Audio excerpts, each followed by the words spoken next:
non soltanto ci sono gli alberghi, ma anche un'apertura incontrollata di affittacamere, B&B, anche in terraferma, e questo rende davvero difficile anche per una famiglia provare a trovare un appartamento in affitto. Gli affitti a Mestre stanno aumentando in modo notevole, tanto che è difficile sia per nuove famiglie sia per gli studenti che sempre più vanno fuori comune per poi poter partecipare alle loro lezioni a Venezia. Si potrebbe dire che forse Venezia, Mestre e Marghera non sono mai state così vicine e davvero tra poco potranno considerarsi la stessa città se lo sviluppo economico in terraferma segue quello della laguna in un'interminabile apertura di nuove strutture ricettive.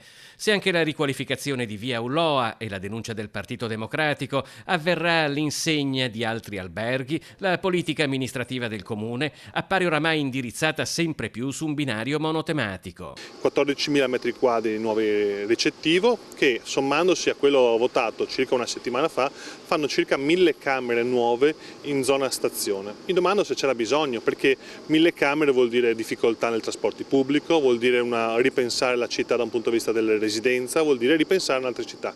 Mestre sempre più sta diventando la B&B di Venezia. Uno dorme, va a Venezia, si vede Venezia, ritorna a dormire e poi va a casa. Nonostante presenze turistiche che si contano a milioni, influssi talmente consistenti da risultare difficilmente governabili, a partire dalla saturazione di strade e mezzi pubblici, chi avanza riserve sulla politica del comune, dicono al PD, viene bollato dalla maggioranza come sovietico. Questa cosa del sovietico sta diventando ormai una barzelletta da parte di questa amministrazione. Quando noi chiediamo di condividere una proposta con i cittadini, quando diciamo invece di fare alberghi, di portare direzionale, manifatturiero, sembriamo sovietici. Noi abbiamo soltanto a cuore il futuro di questa città, una città che però sia vivibile.